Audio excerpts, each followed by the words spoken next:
Boa tarde a todos, tudo bem? Para quem não me conhece, eu sou do Feza Griana, reverenda de Valanon e membro do clã Bledovindos. Eu estou aqui no terceiro IMBAS, Encontro de Espiritualidade Céltica, para falar sobre artesanato mágico e magia de proteção. E essa apresentação está sendo gravada só porque eu tenho algumas imagens para compartilhar e eu fiquei com muito medo de na hora dar algum problema, assim, eu não tenho muita facilidade com esses aplicativos de compartilhamento de imagem, de live, né? Mas eu estou ao vivo assistindo a apresentação junto com vocês para responder todas as perguntas, tá? Então, a primeira coisa que eu quero falar é sobre magia, né, artesanato mágico, do que eu estou falando quando eu falo de artesanato mágico, para a gente se situar conceitualmente. Eu estou chamando de artesanato mágico todos os artefatos, tudo aquilo que é construído, costurado, esculpido, né, com a intenção de ter um significado para além do utilitário no mundo material. Isso não é uma especificidade das religiosidades célticas, isso é comum a praticamente todas as espiritualidades, todas as religiões, né, possuem artesanatos mágicos que vai daquela figuinha de Guiné que todo mundo coloca por baixo da roupa do recém-nascido, para o terço, para o olho grego, para um monte de símbolos que estão circulando por aí, porque fazem parte do nosso inconsciente, né? Apesar dos símbolos sofrerem influências culturais, influências individuais, mudarem de acordo com o tempo, o ser humano por definição, mágico e simbólico. Então, eu estou chamando de artesanato, voltando lá, antes de entrar nesse âmbito, tudo aquilo que é construído, tudo aquilo que é costurado com uma intenção, né, de atrair alguma força, alguma energia, fazer alguma alteração na realidade, na vida da pessoa que está fazendo o artefato. E aí, nesse contexto, é importante a gente falar também sobre a ideia de magia, né, entre os povos gaélicos. Eu sou uma praticante de paganismo céltico, com enfoque na Irlanda, que é um território gaélico, assim como o país de Gales, a Escócia, né, e a Ilha de Man. E do entendimento da cosmovisão, né, da visão de mundo gaélica, a magia ela não é um sistema ou um mecanismo, né, de manipular forças em benefício próprio, contrariando a ordem natural das coisas. Então, não se faz magia para subjugar a vontade alheia, para alimentar todos os desejos do ego. Dentro da cosmovisão gaélica, não se pratica magia para isso. A magia, ela é compreendida muito mais como um fenômeno social integrado à vida daquela comunidade, do que alguma coisa que serviria para submeter o outro à nossa vontade, ou para acumular poder, ou para amedrontar, ou para subverter a ordem natural. Acho que a gente trabalhar nisso. Magia para nós, dentro do politeísmo gaélico, é a arte de trabalhar as forças da natureza para que a gente entre em sintonia e em harmonia com os ciclos naturais. Então, a gente vai usar a magia, sim, para fazer as mudanças necessárias, mas para um ciclo de vida, morte e renascimento da maneira mais saudável e da maneira mais prazerosa possível, né? Mas sem essa conotação mágica de um poder subversivo da ordem sobre o caos, né? Então, essa ideia da magia como um fenômeno natural tem que ficar bem aí na cabeça de todo mundo. É um pouco diferente dessa imagem de magia que a gente tem quando a gente pega, por exemplo, contos populares, né, ou filme da Valente, em que a bruxa é a detentora da magia, é alguém que vive isolado da sociedade, que vive separado, e aquele trabalho que ela faz de manipulação de energia acaba desorganizando a vida das pessoas, de modo que a magia seria uma coisa perigosa, que teria que se ter cautela. Assim, a visão gaélica de magia difere um pouco dessa questão da bruxaria. Talvez essa seja a principal diferença entre a magia do paganismo e a bruxaria, né? Que são coisas totalmente diferentes. Entre os celtas não tem bruxaria, isso seria um anacronismo, né? Por isso que eu estou usando aqui a palavra magia assim, de modo bastante consciente, tá? A antropologia, né, do final do século, ela vai colocar a magia como uma forma do homem primitivo tentar subverter a natureza, ou seria uma forma do homem primitivo tentar explicar leis da física e leis da natureza, que ele não tinha domínio, né? E eu acho muito interessante que essas ideias materialistas, de um mundo materialista, associando a magia ao primitivismo, chegam inclusive algumas escolas mágicas. Eu vi alguns vídeos de magia no YouTube em que se coloca o homem primitivo como um ser mágico porque é ignorante, e aí o xamanismo também vai ser associado à explicação, de acordo com os vídeos, tá, gente? Que eu vi, não vale a pena mencionar. Vai ser associado também com uma falta de compreensão do universo.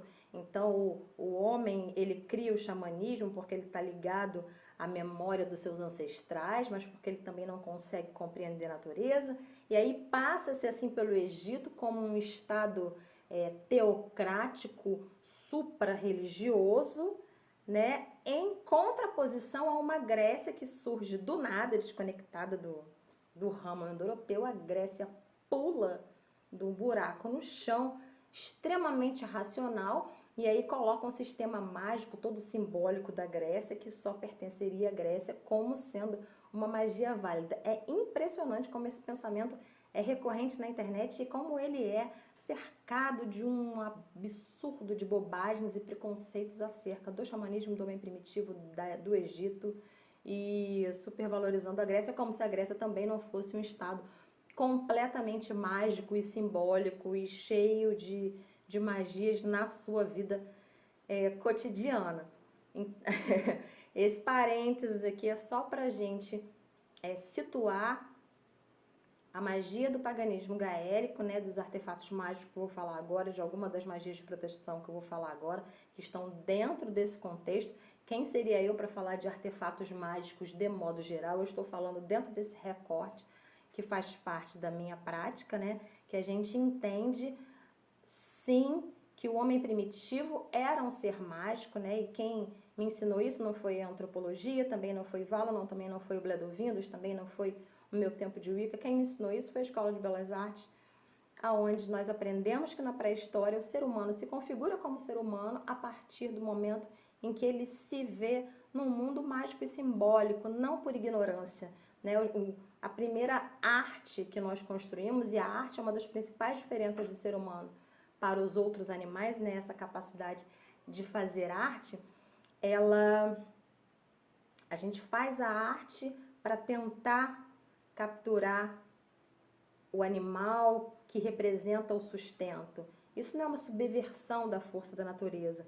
Isso é um trabalho para possibilitar a manutenção do ciclo da vida. Então, desde dos nossos primórdios, né, enquanto seres humanos, na época das cavernas, né, não se usa esse termo, quando o ser humano consegue fazer tinta com os corantes naturais, e ele vai representar aquilo que significa mais para ele, porque simboliza a sobrevivência de todo o grupo, que são os animais da caça, e ele desenha aqueles animais não no começo das cavernas, não no começo, mas em lugares assim muito distantes, muito escondidos, em que os antropólogos, os historiadores, os arqueólogos assim já concluíram que fariam parte de um ritual mágico, a tentativa de capturar aquele animal através da captura da sua imagem. Então,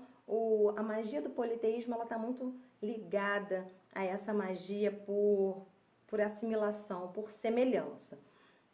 E está muito ligada aos ciclos agrícolas, né? Porque dele depende a sobrevivência também do grupo. Eu não vou ficar aqui falando sobre a importância do símbolo no subconsciente, né? Porque quem sou eu para poder falar sobre isso, que o símbolo ativa mecanismos do nosso inconsciente, para que a gente, né, projete as mudanças que a gente necessita. Não, eu não estou aqui para discutir isso, mas para esmiuçar algumas práticas mágicas, né, e quem sabe estimular as pessoas a praticarem essas formas mágicas também, porque dentro do paganismo gaélico, a gente não tem um sistema mágico hermético, no sentido de ser oculto, de ser propriedade daqueles que passaram por iniciações, e que eu estou aqui escancarando de modo leviano para quem quiser praticar. Como a gente entende a magia como um fenômeno social, qualquer pessoa pode praticar, qualquer pessoa deve praticar, ainda que a gente convide a pessoa a compreender a cosmovisão celta, a compreender isso dentro da nossa visão de mundo, né, para que ela consiga se apropriar melhor desses símbolos e utilizá-los de maneira mais coerente, tá bom? Então, dito isso, vamos para os artesanatos mágicos, que eu dividi a grosso modo em artesanatos sazonais e não sazonais. Foi uma divisão que eu fiz assim aleatória só para organizar essa apresentação. As divisões, os artesanatos que são sazonais estão relacionados à época do ano, então eu vou falar bem rapidamente sobre o nosso ano, que é dividido em 4 grandes festivais. Eu fiz essa imagem especialmente para essa apresentação, né? A gente teria 4 grandes festivais, que seria Samhain, Beltane, que dividem o ano, né? 2 metades do ano, metade clara e metade escura, Imbolc e Lughnasadh. Esses barulhinhos que vocês estão ouvindo são os meus gatos passando, gente, não tem jeito. Ou são os gatos de gravar de noite, ou de manhã são as motos, então vamos de barulhinhos de gato, me desculpe. Então, a gente tem 4 festivais sazonais, tá?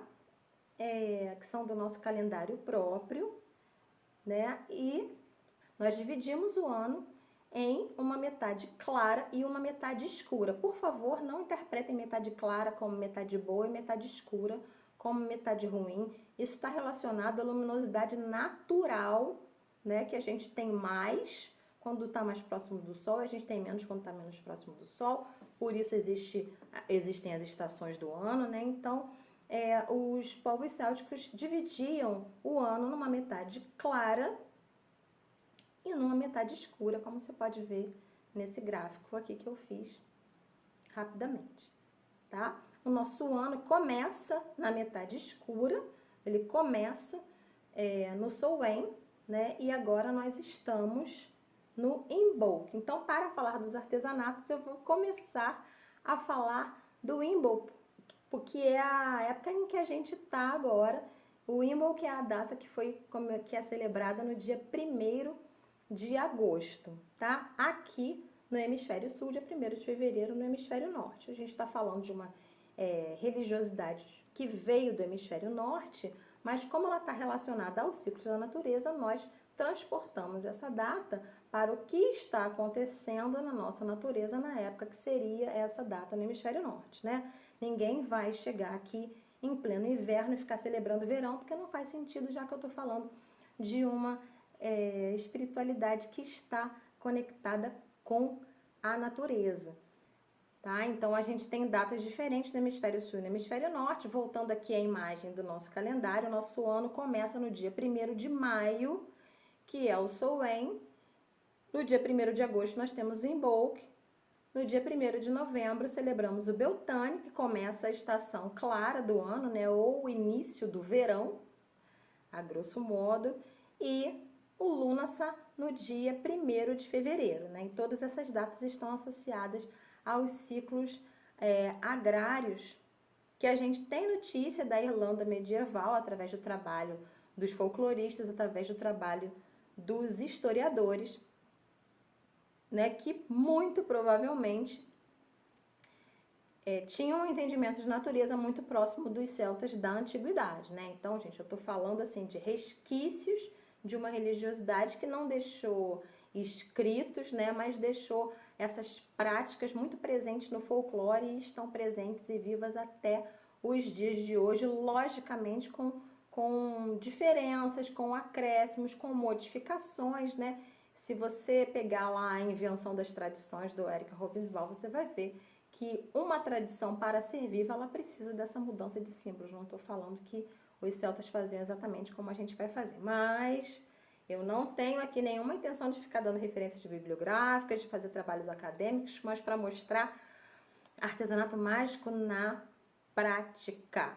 E quando essa palestra ela foi idealizada, ela foi pensada para ser uma grande oficina, um grande workshop, porque eu achei que eu ia pegar um ano inteiro de práticas mágicas, em 45 minutos explicar tudo para vocês, que vocês teriam material, e isso nunca aconteceu, só no mundo das minhas ideias, de quando eu estou muito empolgada. E depois, quando eu caí na real e vi que isso não ia ser possível, com toda a intenção de passar esse conhecimento, eu abri um grupo no Facebook chamado Artesanato Mágico com Dufeza Griana. Dufeza aí, como você está vendo que está escrito D-U-B-H-E-A-S-A. Não briguem comigo, não fui eu que inventei o gaélico, é assim que escreve. Você vai abrir uma aba agora, você vai colocar aí no Facebook Artesanato Mágico com Dufeza Griana, vai achar a página e quando acabar o IMBAS você vai ver como se faz parte dos artesanatos que a gente vai conversar aqui agora, né? Eu fiz algumas lives, eu coloquei algumas imagens para compartilhar mesmo, porque como eu falei, a magia céltica ela não é propriedade dos sacerdotes que detêm o conhecimento iniciático, que só eles sabem. A nossa magia ela é comunitária, a nossa religião ela é familiar, e isso fazia parte dos ciclos agrícolas.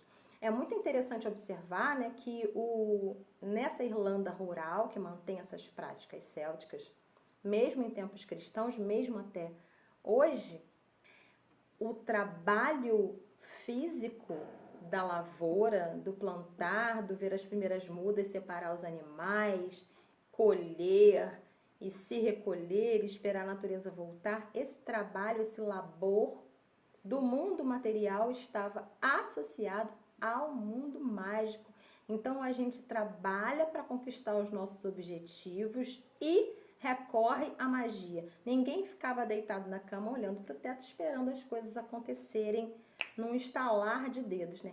A gente faz o trabalho físico e para garantir o nosso sucesso, para entrar em sintonia com a natureza, para que aquilo que a gente fez seja recompensado, nós recorremos ao trabalho mágico associado ao trabalho físico. Eu acho esse pensamento assim um chuchuzinho. Então vamos lá, estamos no Imbolc, que é o nosso festival de primavera, quando a natureza começa a manifestar os primeiros sinais de que as noites vão ser menos frias, de que os dias vão ser mais claros. Algumas plantas começam a despertar, a gente tem algumas plantas que começam a florir. Neste momento a gente tem o grande dia de Brigid, que é uma deusa assim fundamental na Irlanda. É um símbolo fortíssimo pré-cristão que adentrou o cristianismo e virou uma santa de um culto super popular, que é Santa Brigid, e hoje ainda é uma das deusas mais populares no paganismo, né? Então a gente tem uma data assim associada à volta do despertar da natureza. É a época dos primeiros plantios. Gente, eu estou falando de ciclos agrários da Irlanda pré-cristã, porque hoje em dia, com agrotóxico, com maquinário, a gente já não tem controle de quando é para nascer o quê, né? Mas, voltando lá, é a época de plantar os primeiros grãos, os animais começam a produzir leite, o que é ótimo, porque eles estão saindo do inverno, então os estoques de comida já estão muito baixos, e então esse leite já começa a ser feito manteiga, queijo, que são os alimentos que são associados a Brigid, os alimentos que são associados a esse festival. Tem uma relação profunda com as mulheres, com a maternidade, com crianças, com a proteção dos animais, com a proteção da família e com a bênção dos grãos. Então, o primeiro artesanato que eu vou mostrar para vocês é o Brarbrid, ou uma pronúncia parecida, né? que é uma representação do manto de bride que é colocado num arbusto do lado de fora da casa. As imagens estão aí com as fontes originais, tá, pessoal? Não precisa ser esse lindo pano bordado, é qualquer pano que vai representar um manto de bride. Ele é colocado na véspera do dia 1º, do lado de fora, para pegar o orvalho da manhã do dia de bride. E a esse orvalho são associadas propriedades curativas, propriedades de rejuvenescimento. Ele não é lavado, ele é guardado com esse orvalho, né, para ser usado num momento de enfermidade, né? Se ele for lavado, acaba as propriedades mágicas. Então, essa é uma prática. Pode ser também uma fitinha, tá? Tem muitos lugares que amarram somente uma fitinha, normalmente é branca ou vermelha, mas a gente não tem muita fixidez assim, nesses simbolismos, não. Existe uma flexibilidade grande dentro desse simbolismo, mas é importante que ele pegue aí o orvalho dessa primeira manhã. Tem muitas propriedades mágicas associadas aos primeiros raios de sol, ao primeiro orvalho da manhã, a água que bateu o sol, os primeiros raios de sol dos dias especiais, né? E o manto de bride é um deles.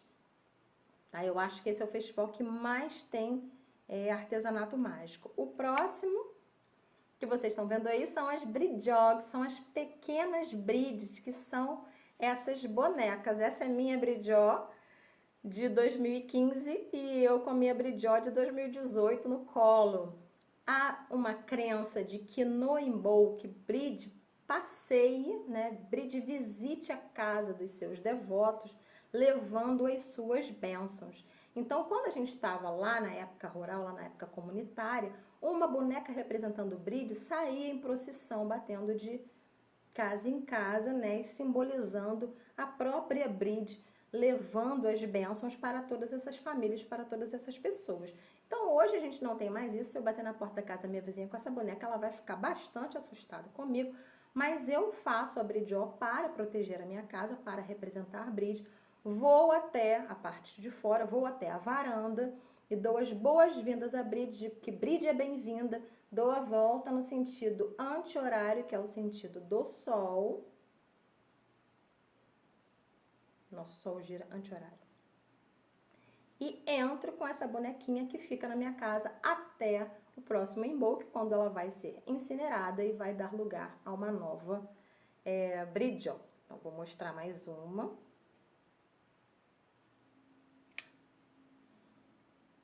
Minha bridjó de 2017 e a minha bridjó desse ano, que é de palha de fibra de coco, tá? Então, você vê aí várias possibilidades, das mais figurativas, das feitas com paninho, das feitas com lã, das feitas com recheio de algodão ou com ervas secas, ou simplesmente feita de palha, tá? Na Irlanda, eles usam muito essas formas menos figurativas, feitas de palha, de junco, daquilo que a natureza oferece.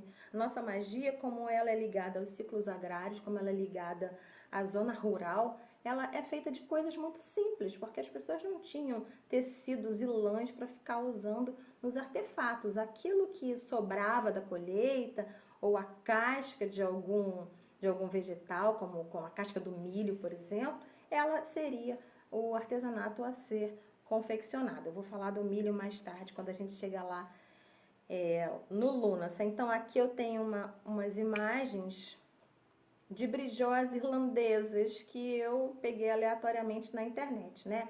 E eu sempre coloco imagem de crianças para a gente entender que nós estamos falando de uma religião comunitária. Nós não estamos falando de sistemas mágicos fechados, nós não estamos falando de práticas de feitiçaria, que são coisas escondidas, ocultas. Nós estamos falando de magias que são associadas a comunidades inteiras e logo a participação das crianças, né, no território gaélico assim, é muito constante, é uma coisa muito natural, é uma coisa que um dia eu sonho, né, que os grupos que se dizem de politeísmo céltico consigam fazer aqui no Brasil também.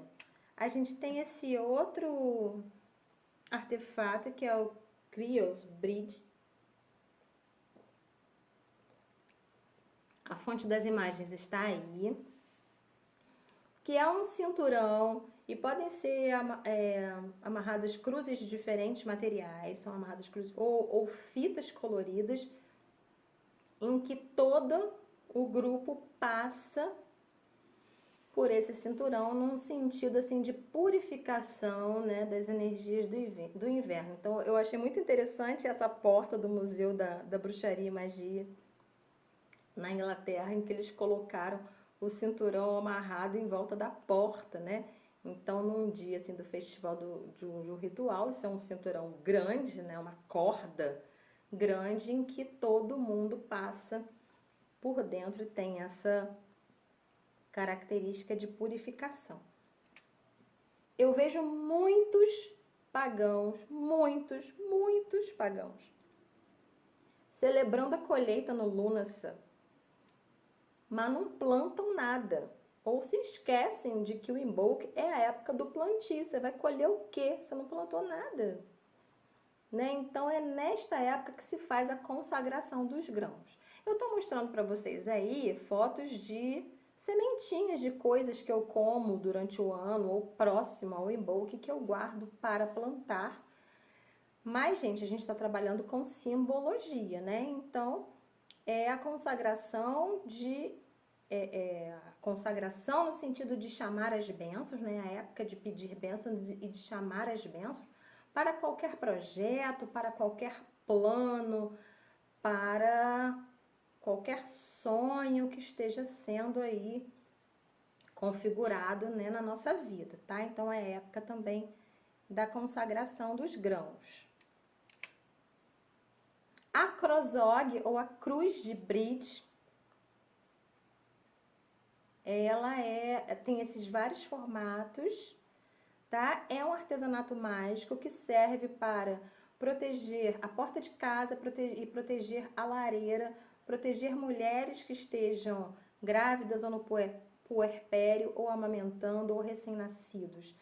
A gente não tem mais lareira, mas eu interpreto que a lareira seria o centro de calor da casa, o lugar onde onde a família se reunia, né? Então eu coloco em alguma parte da cozinha, às vezes eu coloco na porta da cozinha, às vezes eu coloco em cima do meu fogão. Existem várias maneiras de fazer, né? A Irlanda é uma ilha tão pequenininha, mas ela assim, em cada província vai ter um modo preferido de fazer, um modo específico de fazer. Então não existe a cruz de bridge correta, todas estão corretas à sua maneira, todas elas são válidas. E é muito importante também que as pessoas entendam que a cruz pode ser feita com o material que tiver na natureza. Na Irlanda eles têm um junco que é maleável. Você vai colocar a cruz de bridge no YouTube, vai ter uma menina de 5 anos que faz isso sem nem encostar na mesa. E aí você vai pegar um trigo que você comprou na loja de artesanato ou no mercado e vai tentar fazer, vai quebrar tudo. Você fala, meu Deus, bridge me odeia. Não, é porque eles estão usando junco e não é o nosso junco, não é o que a gente tem aqui na nossa natureza. Então use o que você tiver. A magia está no fato de fazer a cruz nesse dia de planta. Toda planta é sagrada, toda a natureza é sagrada, toda árvore é sagrada, tá? Aqui eu tenho para mostrar para vocês cruzes que eu fiz esse ano, né? O comércio aqui tá fechado, meu município tá com bandeira laranja, o comércio fechou uma semana antes do Imbolc, e eu só pude comprar um feixe de trigo, mas eu achei folhas de coco de uma poda que não foi recolhida, e eu peguei essas folhas de fibras de coco para fazer a cruz de bridge. Foi maravilhoso. Eu só não amarrei na hora porque ela seca bastante. Eu esperei ela secar uma semana para poder amarrar, mas a confecção foi ótima, maravilhosa. E essa cruz que você está vendo aí no meio com a fitinha vermelhinha é uma cruz de nirá. É uma planta que tem um gostinho de alho, ela serve como tempero de comida. Eu colhi do meu jardim, coloquei em cima da geladeira para um dia usar e me esqueci. E num belo dia eu tô arrumando a geladeira e falei, meu Deus, esqueci a nirá aqui, e eu percebi que a planta virou um canudinho, fiz o teste e consegui produzir uma cruz de bride com uma planta que eu colhi do meu jardim. Estou muito feliz porque ela tem uma florzinha na ponta e ficou muito bacana. Então usem o que vocês têm nas mãos. Aí tem uma crozog com 5 dessas mandalas bem simples chamadas Olhos de Deus. Eu nunca tinha feito esse formato. Ela também é encontrada na Irlanda. Primeiramente ela era feita com palha, com fio de palha, e depois ela começou a ser feita em lã. Normalmente a cor usada é o vermelho, tá? O vermelho é a cor de espantar o mal, né? Que é o que a gente está querendo fazer aqui no Emoke. E aí eu achei muito interessante esse outro formato, né?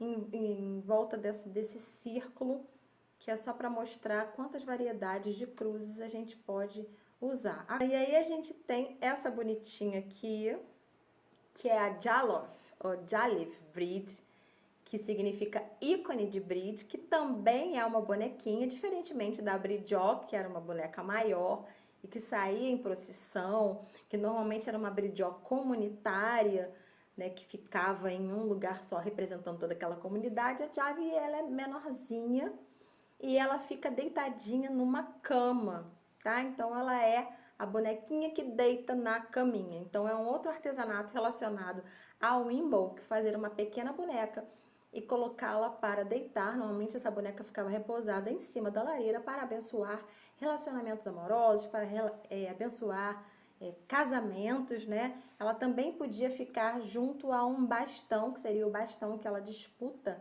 essa estação do ano com a deusa invernal Keila,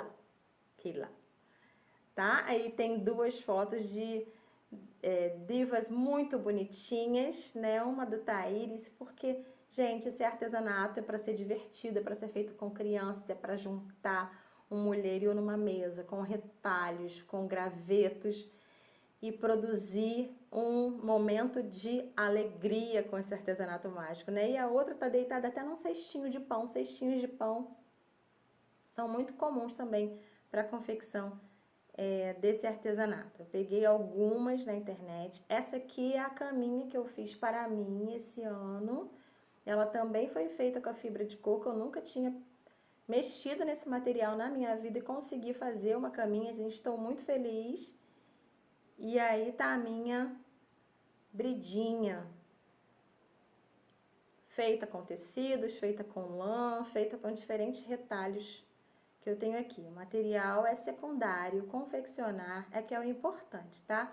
E a gente vai ter também essas bonequinhas assim com material mais industrializado, que parecem mais com bonequinha. Se você se identifica mais com esse tipo de artesanato, não tem problema.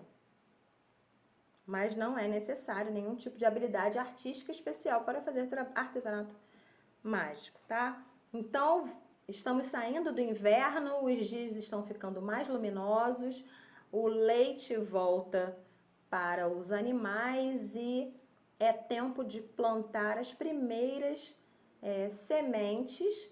Então, os dias vão ficando cada vez mais quentes e chegamos no Beltane. O Beltane, que é o começo do verão, né? Até a palavra, uma das palavras em gaélico para Beltane, significa começo do verão, começo da estação clara. Chegamos nesse grande limiar aí do ano, de agora até o dia da colheita, da grande colheita. Os dias estão cada vez mais luminosos, então é um festival de fogo, é um festival de alegria. O grande símbolo do Beltane são as fogueiras, né? Não só dentre os gaélicos, mas entre todos os povos célticos, entre vários povos indo-europeus. Essa era uma época de, por motivos variados, se acenderem grandes fogueiras. E esse é um hábito tão forte, né, que ele adentra o cristianismo, e vários santos vão ter datas comemorativas por volta da época do Beltane e se acendem as fogueiras para esses santos, coincidentemente, na época do Beltane. Gente, eu não estou falando que o cristianismo roubou esse símbolo pagão, né? Isso é um movimento muito mais orgânico, assim, como era um hábito, como fazia parte, né? Eles subverteram o símbolo que já existia para a cristandade, sim. Mas é mais uma subversão de símbolos, que eu acho que inclusive a gente tem que começar a fazer, mas isso era um assunto que eu ia abordar ontem na maternidade e deixei para lá. Mas enfim, o fogo é o grande símbolo do Beltane. Se acende não uma, mas duas fogueiras. Vou mostrar aqui para vocês uma imagem.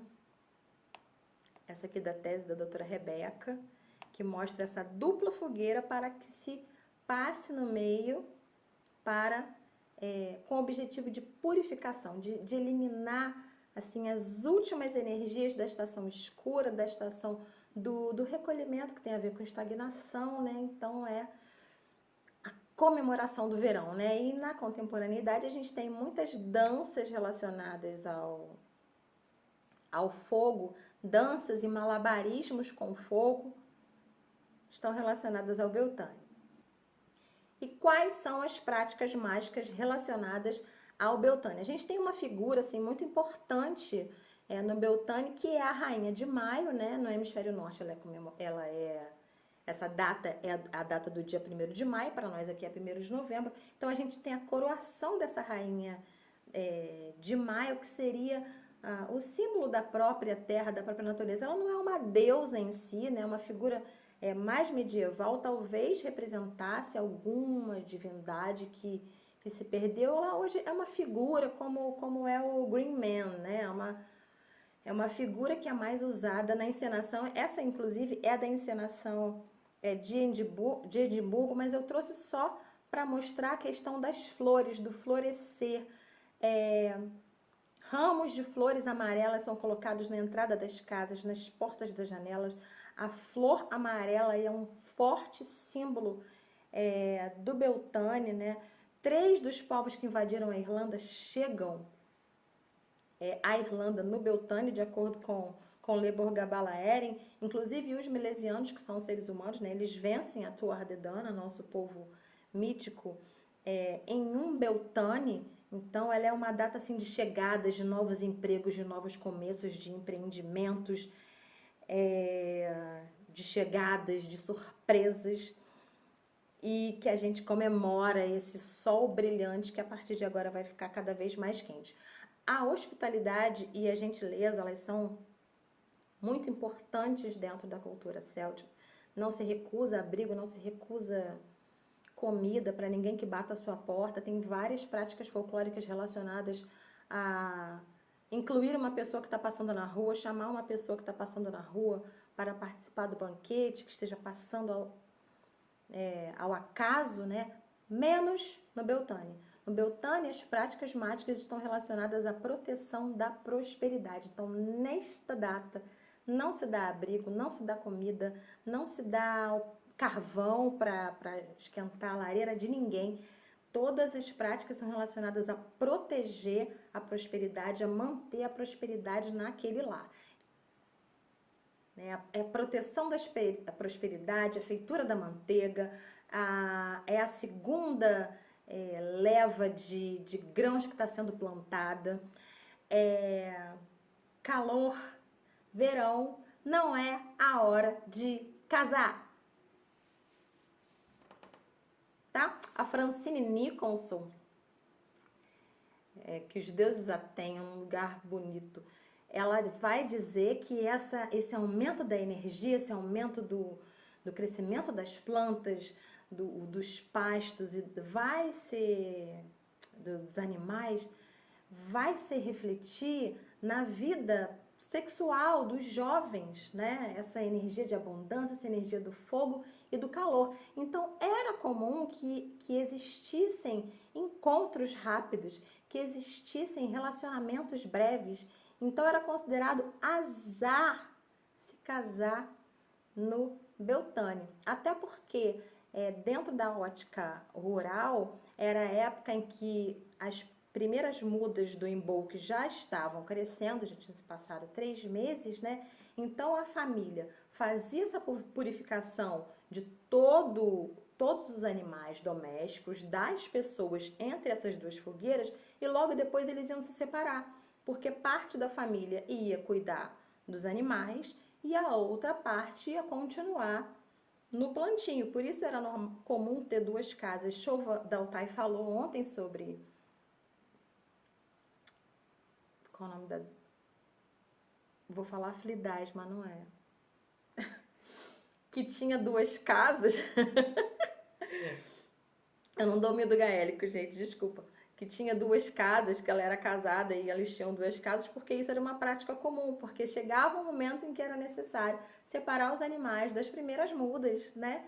Então era comum as propriedades, comum entre aspas, terem essas duas casas para poder elaborar bem, né, essa questão dos animais e das plantas. Então não era a época de se casar, porque era preciso fazer isso com as famílias e era o momento que, já que a família está separada, né, de dar uma flexibilizada aí na questão dos relacionamentos.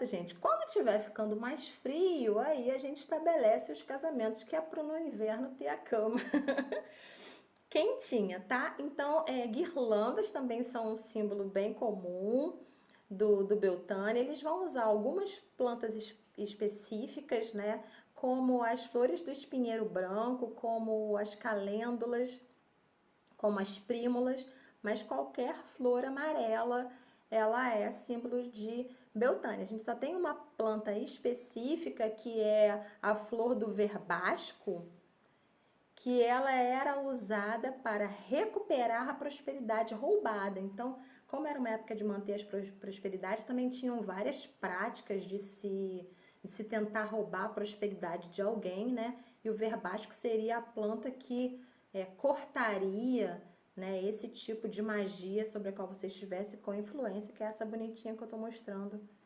aí para vocês. Tá? A gente tem no Beltane a confecção de um arbusto de fitas coloridas e de cascas de ovo pintadas, né? E se você roubasse esse arbusto da pessoa, você estava roubando a prosperidade daquela pessoa, então tinha uma vigília em torno desse arbusto. Mas é uma prática bem legal também. Não precisa ser nenhuma planta específica, né? É só o fato de você enfeitar com casca de ovinho pintada, que é um grande símbolo aí de renascimento, e fitinhas coloridas. E a gente tem uma cruzinha, né? Voltando aí a cruz, símbolo pré-cristão, muito comum entre várias culturas, né? Uma cruz especificamente feita de sorveira também, que é para a proteção da prosperidade, né? Tem até na foto umas com a frutinha, o frutinho da sorveira. É uma planta que a gente encontra aqui, né? Eu faço a minha de Guiné porque é mais fácil de encontrar e também é uma planta que tem essa propriedade de espantar o mal. A sorveira, ela era usada aí nesse momento específico, mas como eu falei, todas as plantas são sagradas, tá? Passou esse grande momento de explosão do boom aí da natureza, nos encaminhamos para o próximo festival, que é o Lunasa, que é um festival de colheita, o grande festival da colheita propriamente dito, um festival instituído por Lu ou por sua mãe, que é uma deusa relacionada à agricultura, né? A sua morte foi um grande sacrifício pela prosperidade da terra.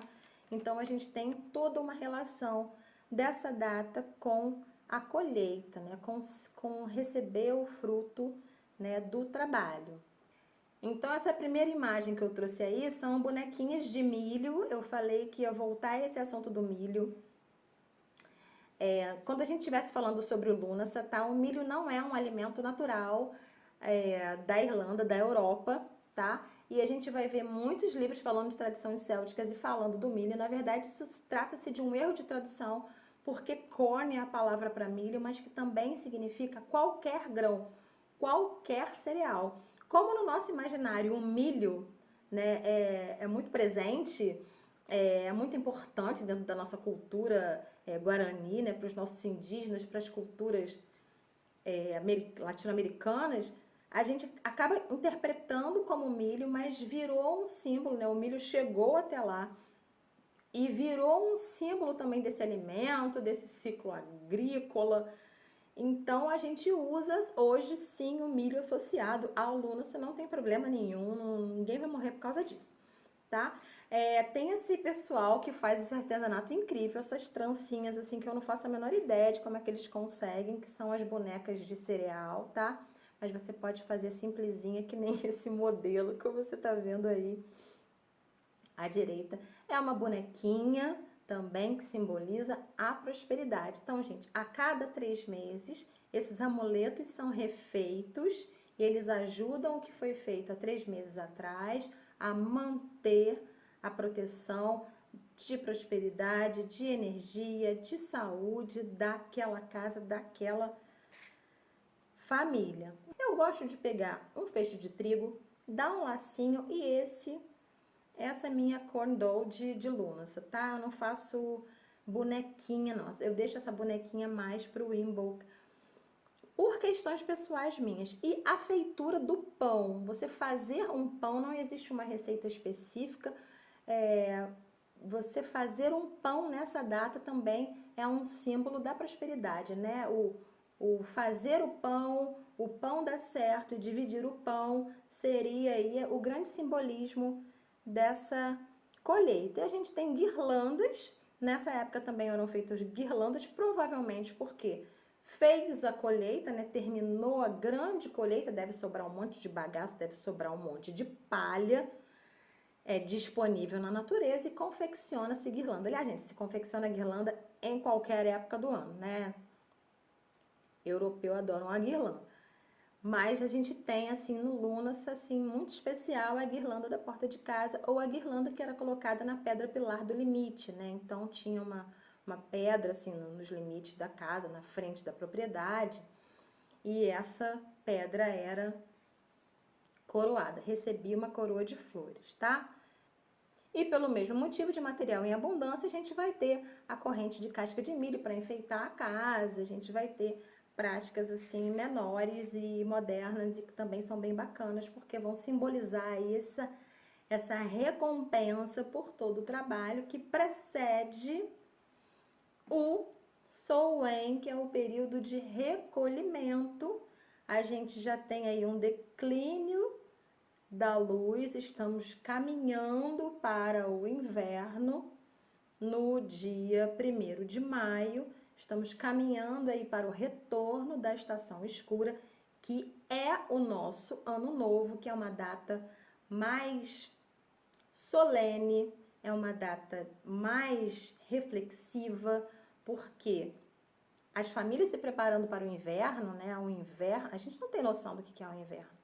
Talvez por analogia agora com a pandemia, com o isolamento social, com as quarentenas, a gente tenha uma noção do que fosse aquele inverno. Narras Dorjes fez um vídeo brilhante sobre isso no começo dessa pandemia aí do corona, né?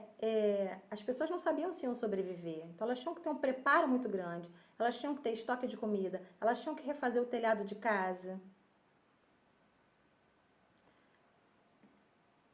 Se alguém fosse acometido por alguma doença de inverno, não sabia se ia sobreviver, não sabia se a comida ia ser suficiente, né? Era uma época em que as pessoas tinham que ficar dentro de casa, em que os animais eram recolhidos para enfrentar o frio e a escuridão. Então, nesse período solene, nesse período em que a gente, né? Como se eu estivesse lá, desculpa.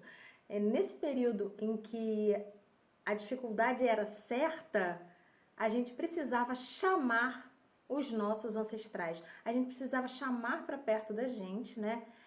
Aqueles que já tinham passado por isso várias vezes. Então, dentro da cosmologia gaélica, não existe nenhum pensamento de que eu não posso chamar espírito para dentro de casa. Não, o morto tem que ir embora, porque senão vai ficar me obsediando, eu vou ficar doido e vou... Não é assim que era visto. A relação com o ancestral, ela é muito natural. A relação de encontrar aqueles que foram embora, assim, era certa. A gente não entende que alguém que era da nossa família, que nos amava, se libertou do corpo material e aí foi pro outro lado do véu e agora vai fazer mal. Não, ele vai nos fazer bem. Então o Samhain é a época da gente celebrar a vida, lembrando dos mortos. E para isso, o artesanato assim mais característico dessa época são as lanternas feitas de legume, conhecida de muitos de vocês através da popularização das lanternas de Halloween feitas com abóbora, mas na Irlanda o legume mais utilizado eram os nabos, que eram enormes, como você pode ver nessa foto aqui. Na verdade, mais uma vez, o importante é fazer a lanterna. E a lanterna vai ter um duplo significado. Algumas pessoas vão dizer que as lanternas são para que os ancestrais consigam enxergar o caminho de volta de casa. E outras pessoas vão dizer que são para espantar os espíritos perniciosos, né, os espíritos contrários aos nossos objetivos, que possam se aproveitar desse estreitamento entre os mundos, né? Todo festival é um momento de estreitamento entre os mundos, principalmente os 3 dias de Samhain, que seria um tempo que não é tempo, um mundo que não é mundo, em que a gente estaria passando da estação clara para a estação escura, então que poderiam haver espíritos que se aproveitassem desse momento para causar estragos ou causar danos, né? Então essa lanterna tem esse duplo significado. Essa aqui é uma foto da minha filha com a lanterna que nós fizemos esse ano, né?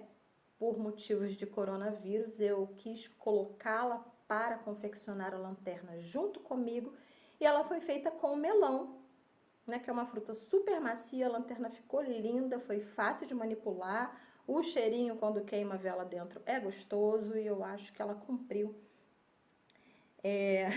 o seu objetivo, tá? Fora a lanterna, a gente tem a cruz de Parchel, tá? Ela é só um bololô de lã ou um bololô de linha em volta de 2 cruzinhas, como vocês podem ver nessa imagem. Mas há quem goste de fazer bonitinho, como a gente faz aquele formato do olho de Deus. Então eu ensinei lá no Artesanato Mágico para quem gostar de fazer mais bonitinho, mas essa aí emboladinha cumpre o seu objetivo também de espantar esses espíritos, né, naturais da paisagem ou enviados por alguém para nos fazer mal. Normalmente são colocados na porta de casa ou na beirada da cama. Tradicionalmente se faz com lã vermelha, hoje em dia, né, gente? Porque os celtas não tinham lã vermelha, eles faziam com qualquer lã. O pão das almas também virou uma prática, uma magia de proteção comum desta época. Ela tá tem várias receitas que tá entre bolinho e biscoito, colocados em cruz, que não é nada mais do que uma oferta para os espíritos que estejam de passagem, os espíritos que estejam esquecidos para que não fiquem chateados, que a gente coloca no passeio, na estrada, no caminho, né? Para afastar alguém que queira entrar e que não seja bem-vindo, tá? Então é como se fosse para apaziguar essas energias do invisível que a gente não tá vendo e que não necessariamente vão nos fazer bem. Aqui em casa, o pão das almas foi transformado no biscoito, que é uma prática que se popularizou no Halloween, mas é uma maneira que eu tenho de incluir a minha filha nas práticas do Samhain. Parte dos biscoitos nós comemos, parte dos biscoitos são presentes e partes são colocadas no passeio como ofertas. Gente, eu tô falando o mais rápido possível para não me estender e não deixar de falar coisa, né? Então vocês podem ver que muitas dessas magias elas são simpáticas, né? Elas performatizam o resultado desejado, né? E eu vou falar rapidamente de 2 artesanatos que eu falei que tinha dividido em sazonais e não sazonais. Eu vou falar de 2 artesanatos não sazonais que eu acho muito interessantes. Um nem é celta, que é a garrafa de bruxa, tá? Que é uma prática do século 17 e 18 muito comum na Inglaterra e que eu anexei à minha prática de politeísmo gaélico, que ela é usada para proteger a casa. Consiste numa garrafa que são colocados alguns elementos como pregos, vidro, cabelo, unha, urina, dente, osso, vinho, alecrim, né? E que ela era enterrada na lareira ou enterrada no limite da propriedade, ou algumas eram extremamente decoradas e ficavam no lugar de destaque da casa com o mesmo objetivo do outro artesanato não sazonal que eu quero falar, que é o olho que espanta o mal, tá? Então tem algumas imagens lá no Artesanato Mágico quando eu fiz a Griana, que foi um grupo que eu criei para complementar essa fala, e mesmo assim essa fala ficou enorme. E como não é sazonal, você pode fazer em qualquer época do ano. Então tem gente que vai gostar de fazer isso em algum dia específico da semana, ou de acordo com alguma lua, ou de acordo com alguma das festividades do nosso calendário anual. Mas eu acho que é bastante interessante colocar atrás da porta de casa, colocar num cantinho no quintal, colocar no meio da mesa, né? São essas magias apotropaicas que tem essa característica de pegar a energia ruim que seja mandada pra gente, direta ou indiretamente, e expulsar. E o olho que espanta o mal, né, que ele é muito conhecido como um olho turco, que é bem interessante a gente ver aqui, é que ele é tido hoje assim como pertencente a várias culturas, né? Normalmente no Oriente Médio eles fazem essas árvores na Zar, na Turquia, na Bulgária, outros países da Europa Oriental fazem essa árvore linda que vocês estão vendo aí com esse olho azul para espantar o mal. Cada pessoa que quer espantar o mal da sua vida vai lá e pendura esse olhinho, mas ele foi encontrado em tumbas célticas do século III a.C., né? Ele era usado pelos Gálatas. Eles inventaram, eles pegaram de outro povo, para mim isso não tem a menor importância. Esse símbolo faz sentido na minha vida hoje, né? 3 círculos concêntricos, aliás, são um padrão céltico bem comum que a gente pode ver nessas contas de vidro, como também em outros artefatos, né? Como o tríscolo é muito comum, como a dupla espiral que eu citei no meu artigo sobre Grian e o solstício de inverno, uma suposta simbologia, cães correndo, né? E linhas feitas de triângulos, essa linha quebradinha, são muito comuns entre os amuletos celtas, e esse olhinho aí, né? Então, eles tiveram um trabalhão para fazer contas de vidro com esse olho por algum motivo, provavelmente por acreditar que esse seria um símbolo de expulsar o mal. E aí a gente vai ter uma evolução, entre aspas, assim, uma evolução. Uma evolução dessas contas de vidro a partir da confecção de cabeças que vão ter olhos, que são esses 3 círculos concêntricos, tá? Aí a gente não sabe se essa cabeça vem daquela ideia de eu sou uma pessoa tão brava e corajosa que devo ser temida porque eu sou um cortador de cabeças, né? Nós sabemos que os povos célticos, quando eles saíam em batalha, eles arrancavam a cabeça dos inimigos, amarravam no cavalo e ficavam percorrendo os campos com aquelas cabeças amarradas, né? Imagina que imagem assustadora, não é essa? Então eu confecciono um colar com cabeças para mostrar que eu sou alguém que arrancaria a cabeça de quem me desafiar. Essa é uma possibilidade de interpretação.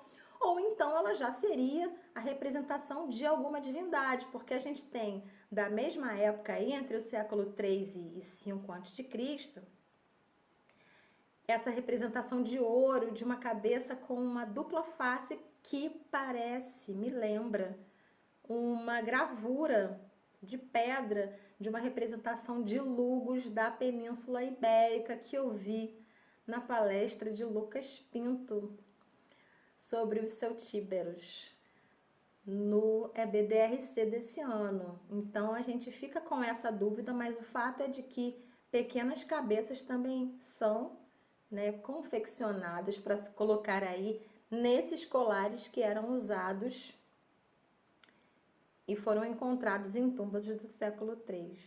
E aí fica a imaginação de vocês, né, para usar aí esses tipos de amuleto na intenção de sintonizar, de harmonizar, de estar de acordo com os ciclos naturais. Eu quis trazer esse assunto também porque eu vejo muitas pessoas interessadas em fazer magia de amor, magia de prosperidade. Imagina, quem não quer amor, quem não quer prosperar no seu negócio, quem não quer mais dinheiro para viver bem com maior conforto, mas às vezes tudo que você precisa é espantar as energias ruins da sua vida para que essas energias naturais, para que essas energias da harmonia com o amor, da harmonia com a felicidade, com a abundância, se estabilizem na sua vida, mas as pessoas não acham graça, né? Talvez não tenha apelo falar de magia de proteção, mas isso é fundamental, é uma coisa que cada um pode fazer, que eu desejo que cada um faça. Então, por isso que eu vim aqui, falei pra caramba, cansei vocês, porque eu acho que assim, a gente tem que olhar com carinho para as magias de proteção. Era uma coisa muito recorrente, de 3 em 3 meses os povos gaélicos estavam lá refazendo as suas proteções, fazendo amuletos para espantar o mal, fazendo magias de purificação, seja com banhos curativos, seja com defumação, seja usando as cinzas da fogueira do outro festival, né? Seja colocando 2 fogueiras para passar todo o gado no meio. Imagina o trabalho que não dava isso. Banhavam os animais também no Beltane. Então, resumidamente, espero que vocês tenham gostado. Espero que vocês tenham conseguido aproveitar, espero que vocês tenham conseguido mergulhar nesse universo simbólico, né?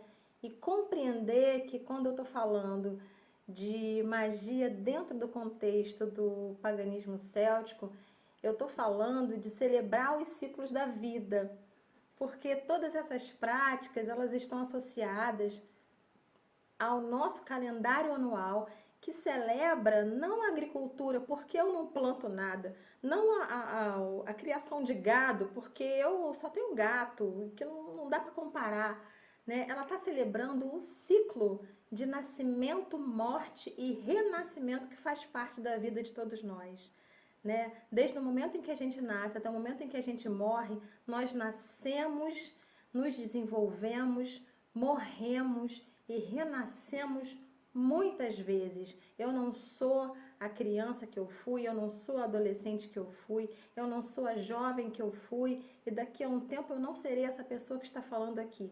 Então, quando a gente faz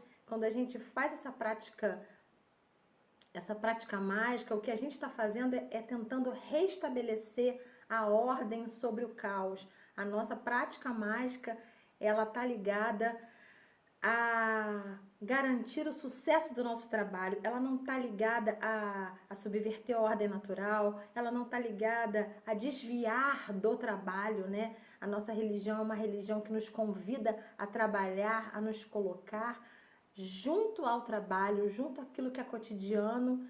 A gente faz o trabalho mágico para garantir que as forças do sobrenatural nos recompensem com aquilo que a gente merece. Muito obrigada por terem me assistido. Fiquem com os deuses, com os espíritos, com os ancestrais e pratiquem magia.